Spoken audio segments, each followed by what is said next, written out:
Hi, welcome to Down the Track on InView TV. Today we have drag racing superstar and NHRA funny car world champion Ron Capps on the show. I'm really looking forward to this. Let's bring on Ron now.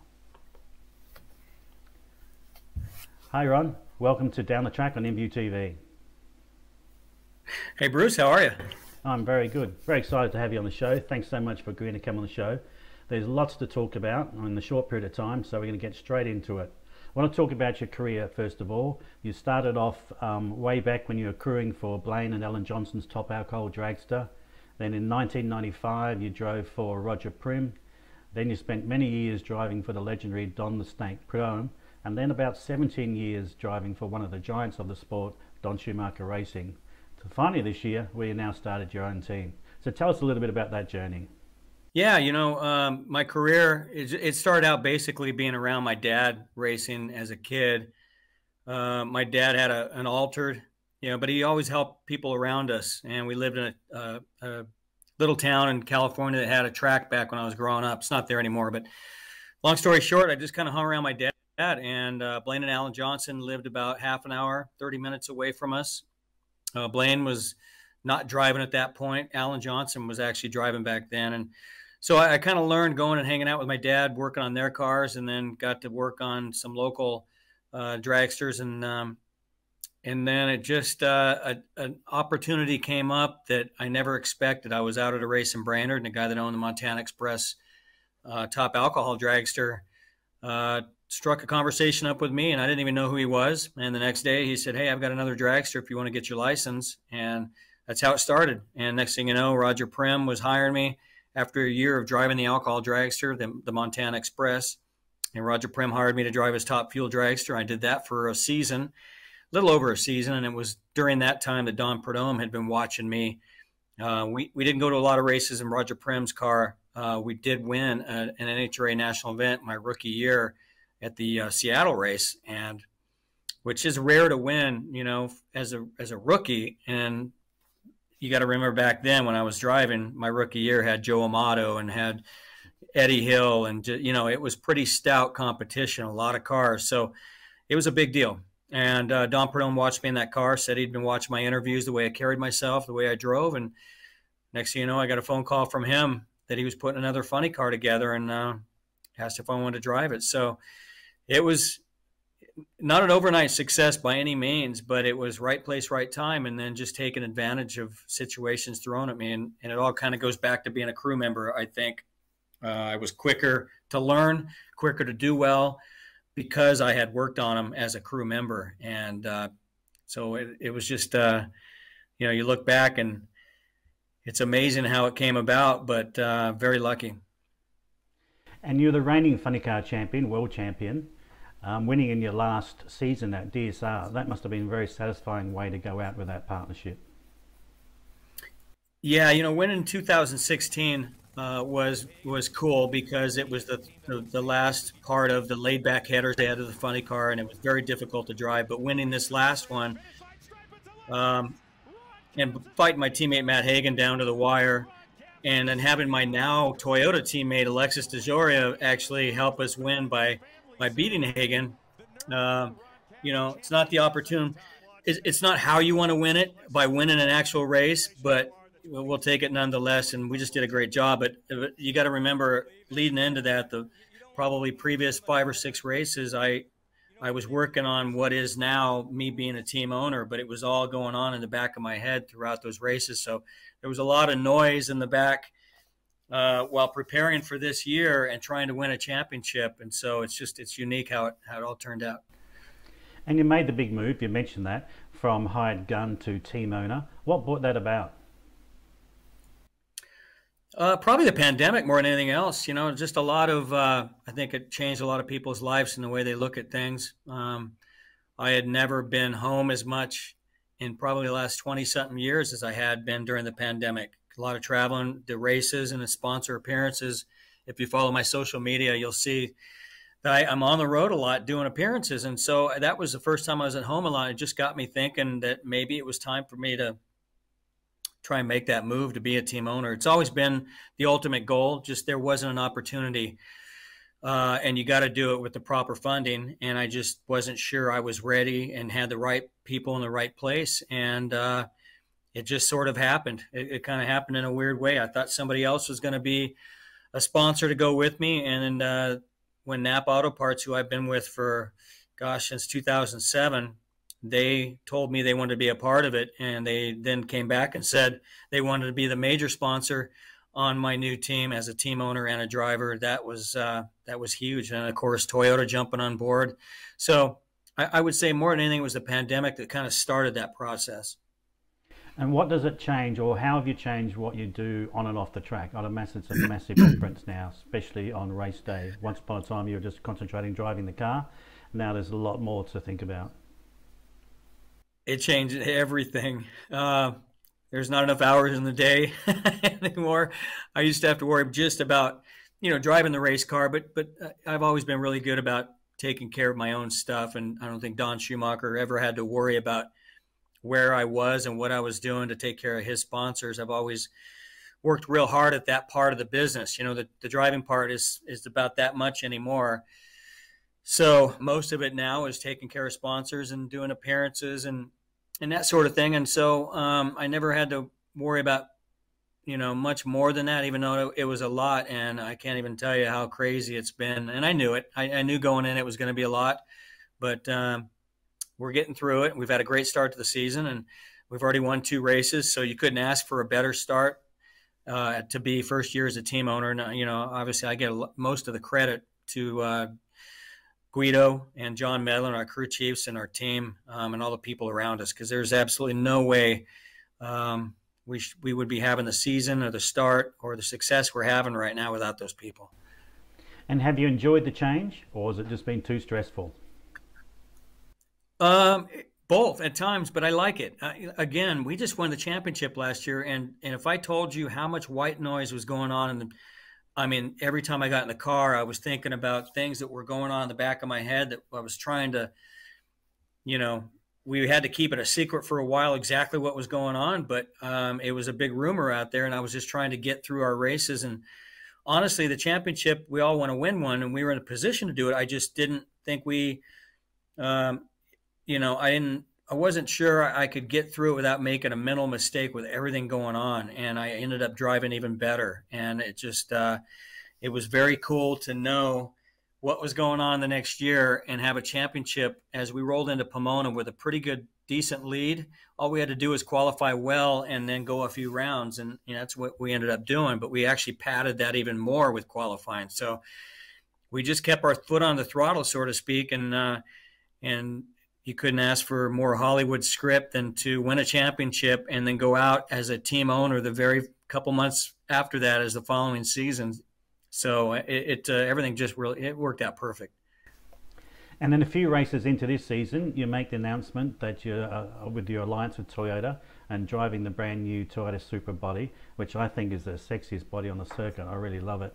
Tell us how that alliance come about and what that means for Ron Capps Motorsports.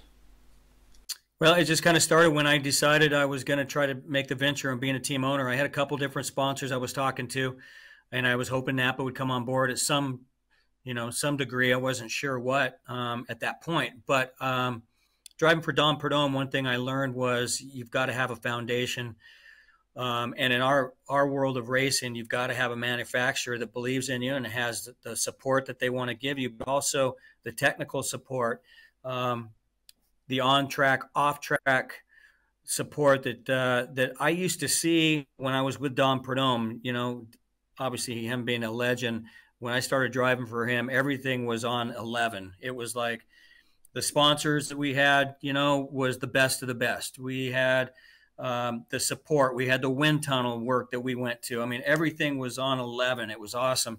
So that's what I wanted to get back to as a team owner. And so I talked to every manufacturer, and the one that had been with me since 2005 at Don Schumacher's didn't or couldn't, whatever, they didn't want to go. And Toyota right away was, we're all in. We want to be a part of this. And then it didn't look like it was going to happen because the bodies, they just couldn't make them fast enough. They were trying to get them done for J.R. Todd's team and Alexis's team, which I understood. But then they came back 11th hour and they said, look, we do want to try it if you can wait until we can get you a body. And I said, absolutely. So that's sort of how it happened. And it's one of the best things that could have happened. They've been unbelievable. And, you know, I've always bragged about, you know, you as well, and a lot of fans, having a funny car body that looks like it's supposed to look on the showroom floor of a car. And it's just such a great looking car to begin with as a funny car body. But the fact that you roll it up next to another Supra, and it's not like a lot of these look like a Batmobile, you know, for a while, you just can't tell. If you took all the stickers off, you wouldn't know what it was. So, you know, that all thrown together just made it just a no-brainer. And I'm so happy that, that they're a part of what we're doing. And you mentioned you've had 2 wins already as a team owner. That must have been very exciting. The first win for the Toyota body, and a win prior to that at the 4-wide. How exciting were those 2 wins for you? Well, we unloaded our very first run with the Supra, and you know, first of all, to win the Vegas race, that 4-wide was, you know, what a stack of cars. Look at that height, Hagen, DeJoria. That was a big win. That was obviously a very emotional win, being first-time team owner win. And our team, which, by the way, is the only team that came back and complete as they did the year before. I don't think there's any other Nitro team on the grounds that came back with every single person the same. So that was big that they all decided to come with me, and so we make such a great team. But again, to get the win, to get the first pole position for the Supra as well, we did that a couple weeks ago in Norwalk. So just emotional in Vegas and emotional again in Bristol, because we had a lot of the Toyota people there that really were kind of in the beginning of this whole thing. They were the ones that stuck their necks out and signed up with this guy that was going to be an owner for the first time. And so that was neat to share the winner's circle with him. Now, Ron, I know not everything goes according to plan, and I know in the past you've had some blow-ups and the like of that. But recently you had a real near miss with Dale Creasy Jr. at Summer Racing Equipment Motorsports Park. Now, before I bring on that footage and walk us through it, I read an article on NHRA.com, and it just blew me away what you described was happening in such a short period of time. I mean, I'm going to read a bit of this. You said, it got in trouble, I gave it 1 pedal and it went right back up in smoke. I lifted again and waited and watched his car. He looked like he was about to be long gone, and then all of a sudden he smoked the tyres. I rolled into mine at half throttle and it hooked and it went it. Now, viewers, keep in mind, this has all happened in about 5 seconds, and in that time Ron has pedaled it, got off it, waited, watched, and then rolled into the throttle, and then did more, all in that period of time. It just blew me away when you're describing how much went on in such a short period of time. Well, most of the runs of these cars will absolutely seem, if I got out and told you, like I tell my crew chief, what happened on that run that just happened, or a run right after I get done with the run, I'm back there packing my chutes, and I explain to you during the run, it could take me 20 minutes sometimes to explain 3.8 seconds. I mean, really. And there's a lot of times that I'll wake up in the middle of the night and remember something that happened during the run, and either write it down or call my crew chief and say, hey, I remember something happened at about this time in the run, maybe just after half track, and he'll go back and look, and then sure enough, there was something there. So the mind works funny. It's so much going on in that little 3.8 seconds with your adrenaline and everything else that sometimes it's like an old computer, one of the early day computers, that it takes a while for it to unload that tape and sort of spread it all out. And that's what our brains as Nitro drivers, for sure. I don't know about Pro Stock and Pro Mod, but I can tell you most Nitro drivers will tell you the same thing. It takes a while to let somebody know what happened, and that's exactly what you just read was exactly what happened. I mean, the first hit smoked the tires, and I thought, oh my God, we're #1 qualifier, we're going to lose, and then I gave it a quick pedal and no go. So I learned long enough driving these things that you wait, and it seems like an eternity, but I stayed off the throttle, and I looked out my window and I watched Dale Creasy. And if he got any further, I wasn't even going to get back on it. But when he smoked it the first time, I said, okay, now I've got time. And I rolled it back into the throttle halfway, and it started to hook up and lift the front end up, and it started to take off and put me in the trunk, and I just started rolling into the throttle. And when you roll into 11,000 horsepower, it's 4 or 5 Gs. It just starts throwing you back. And I knew he had pedaled, or before he got sideways, he was up in smoke, and I was going to catch him. I've been in these long enough to know that as well. So And about that time, all of a sudden, I read the side of his car, and he was in my lane. I was bracing for the worst, but somehow we didn't hit. It's He did a good job of right there. Just it could have been so much worse. I still can't believe we didn't at least touch headers. That's crazy. I like the way you commented too that you were thinking, oh no, not the new super body. You're worried about damaging that. Oh yeah. Well, honestly, we ran that race with one body. It wasn't a known. We didn't let people know about it because we weren't. We had damaged one. We won Bristol. We had an explosion when I stepped off the gas first round. We went back, won the race with our backup body, but that body that we exploded was being worked on in Indy. All the carbon fiber was being repaired. So we went to Norwalk with one body, which is nuts. We didn't have a backup. So unless you think you need it, you never worry about it. When you have them upstairs, you don't worry about it. But Toyota, the Roush people have been working their tails off trying to get these bodies manufactured for all three of us Toyota teams. So with that being said, now we're going to have our backups back in the trailer. But yeah, that was another thing I'm thinking, oh my gosh, there's our one good body for the weekend. It's first round. I mean, then what are we going to do? So a lot of stuff goes through your head. I bet. Now, Ron, you have interests outside of the sport. I read that you're into the Actors Guild where you get access to movies and view movies ahead of things. You're also friends with Metallica, Iron Maiden, Van Halen. How did that all come about? That seems to be certainly different to being a drag racing driver.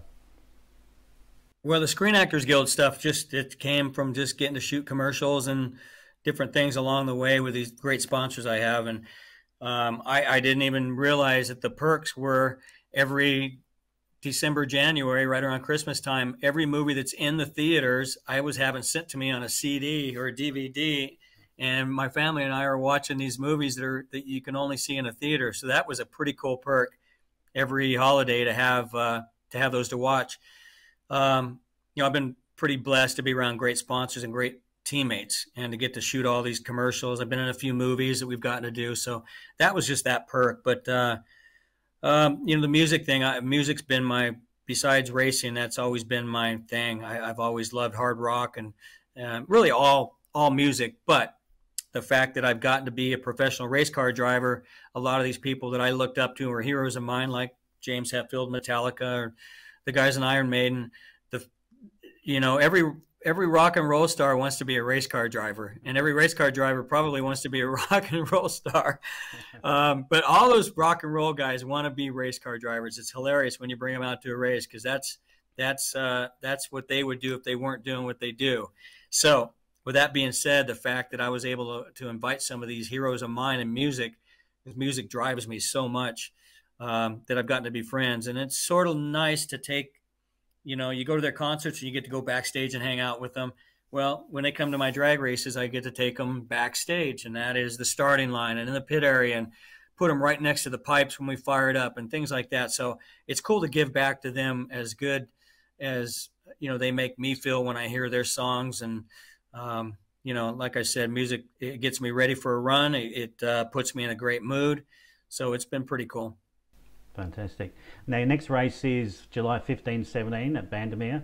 What is your goals for that race? And I guess the goals for that race and medium term and long term for that matter? Survive. Bandamere is unique. I've gotten to race some pretty cool places. I actually drove for Graham Cowan, went to Australia, and we raced the funny cars. Took my daughter and my wife, and we ran the USA versus Australia thing when he first started that series over there, and had just an absolute blast right there in Sydney. But you take all the tracks in the world, and there's nothing like the track in Bandamere. It's a mile high. There's no air. It's hot. It's during the summer. And it takes a special crew chief to adapt to those conditions. It takes a special crew chief to get a setup to get there and unload and make that first run without completely blowing the engine up. So it takes a lot of savviness. And on top of that, a driver that can sort of understand, because the cars never sound good there either. So the point is, to answer your question, you want to survive there. If you can win that race or even get to the final round, it's a major success. You can grab your NHRA points and head to Sonoma.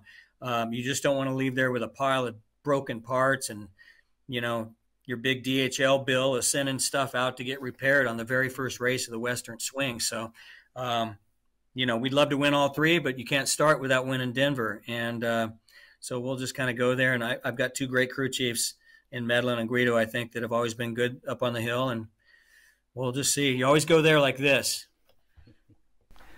Ron, look, it's been a blast talking to you. You are the pinnacle of the sport, both on and off the track. It's not surprising at all that you've had this success. It's not surprising at all you've had long-term partners like NHRA Auto Parts on board. I really love the way you come across. I think you mentioned that the Snake mentioned to you when you first worked with him that you just came across in interviews really well, and the way you present yourself. I absolutely agree. You've probably got a lot better since then, but you're still the top in that regard. Any last words, Ron?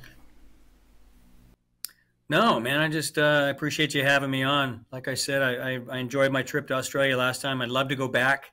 I think the fans there it was probably the coolest thing to drive up and see the hugest line I've ever seen. And I asked the guy driving me there into the track, I said, what is going on here? Is that the line to get in? He said, no, they're here to see you, mate. And I said, what? That whole line? So that was the start of just a fantastic trip. And I really can't wait to go back and see all of our fans in Australia. I was going to ask that question. Can we see you back one day? I mean, I don't know if you're aware, we've got a new Nitro Funny Car series just started up, or Top Fuel Funny Cars it's called here. Big Show Funny Cars, not the Nostalgia, which I know you drove for Graham Cowan before. Would we ever see the Napa team over here with one of your cars, one of your Toyota Supras, taking on the local boys? Yeah, I'm not sure. I mean, I'd love to take our stuff and go over there. I'm not getting in a dragster, I can tell you that, for a long time, but I'd love to go over and drive a funny car, or even, as you can see, the fuel altered there. I know they got a lot of them running over there, so you never know. I'd love to go back and drive something and, again, see our fans there. But, yeah, I've been watching the Top Fuel series and all the stuff going on there, and it's good to see racing back, that more than anything. I follow it over there, and all my friends that are there, all their racers, so just glad to see it back. Thanks, Ron. Thanks for being on the show. All the very best for the rest of the season and seasons beyond that. Thanks again. You got it. Thanks for having me. Thank you.